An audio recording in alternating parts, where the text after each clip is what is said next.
The PS5 has been available for approximately 3 years, and during this time, a handful of games have provided us with a glimpse into what the console is capable of. However, they haven't entirely convinced us that these games would not have been possible on previous generation consoles, albeit with some compromises. Insomniac offered a teaser of the PS5's potential with Ratchet & Clank Rift Apart, and I am pleased to report that the developer has not only repeated this achievement, but has also demonstrated what it means to unleash the power of the PS5 with Marvel's Spider-Man 2. Since this review is belated, it will contain spoilers, so consider yourself warned. The story of the game is one of its strongest points. It isn't targeted at mature games, the ones who love the story of God of War or even Red Dead Redemption. It is targeted at a much younger audience, late teens to young adults, and keeping that TG in mind, the story is quite well written.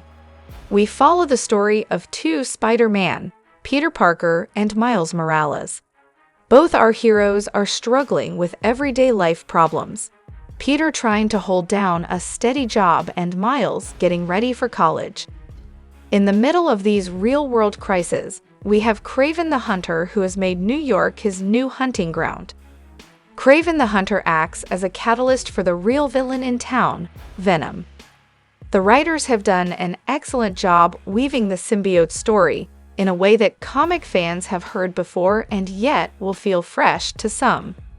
It was teased at the end of the first game that the symbiote was used as an experimental treatment on Harry Osborn, and in this game, Harry uses the symbiote to fight alongside Peter until Peter is injured and the symbiote leaves Harry and attaches itself to Peter.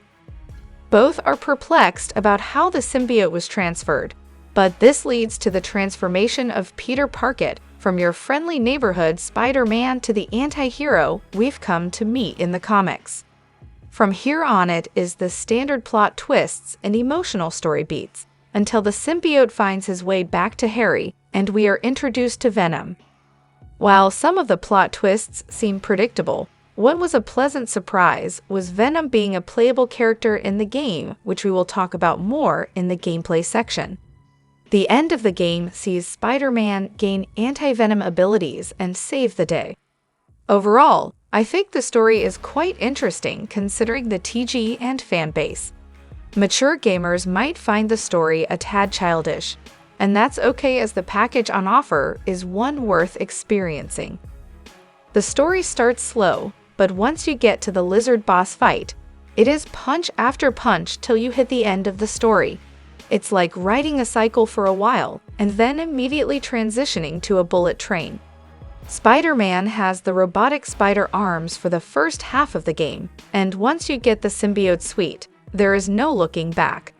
The introduction of the anti-venom abilities was a nice way to get you to keep the symbiote abilities even after you have removed the Venom suit. Overall, Spider-Man 2 is a fun and engaging game and pushes the limits of the PlayStation 5. The traversal, fast travel, combat, and story are very well packaged without any artificial padding to prolong the lifespan. While the game is considered short by open-world standards, I think it is the right length for a player to finish the game without it feeling repetitive or mundane, and that for me is a great experience. Some of the side activities like taking photos weren't the best experience, but it is a small niggle in an otherwise marvelous package.